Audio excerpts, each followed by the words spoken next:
Necə ki, Nuhun dövründə Allah o göy qurşağa baxıb, rəhm etdi, rəhmini yadına saldı. Bu günləri də onun ən axırıncı əhdi İsa Məsihdə çarmıqda bərqərar oldu. Çünki İsa bizə görə canını qurban verəndə çarmıqda, bilirsiniz nə baş verdi? Rəbb Allahın mərhəməti gəlir bizim üzərimizə. Ona iman edənlərə, onun sözünü qəbul eləyənlərə, İsa'nı Allahın oğlu kimi, Rəbbi kimi qəbul eləyənlərə və onun axıtdığı qanı şəxsən mənim, sənin, bizim günahlarımıza görə axıtdığı o qan bizə şəhadət edir ki, bu Allahın əhdidir bizimlə.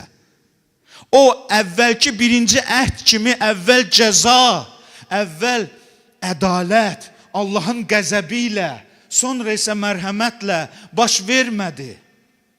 Bu daha yaxşı əhddir. Bu daha gözəl əhddir. Bilirsiniz niyə görə? Ona görə ki, orada insanlar məhv olmadı.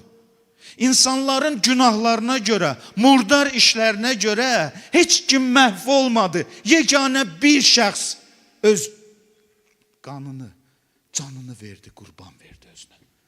Burada eyni zamanda o çarmıqda həm ədalət, həm də mərhəmət eyni yerdə qaldı.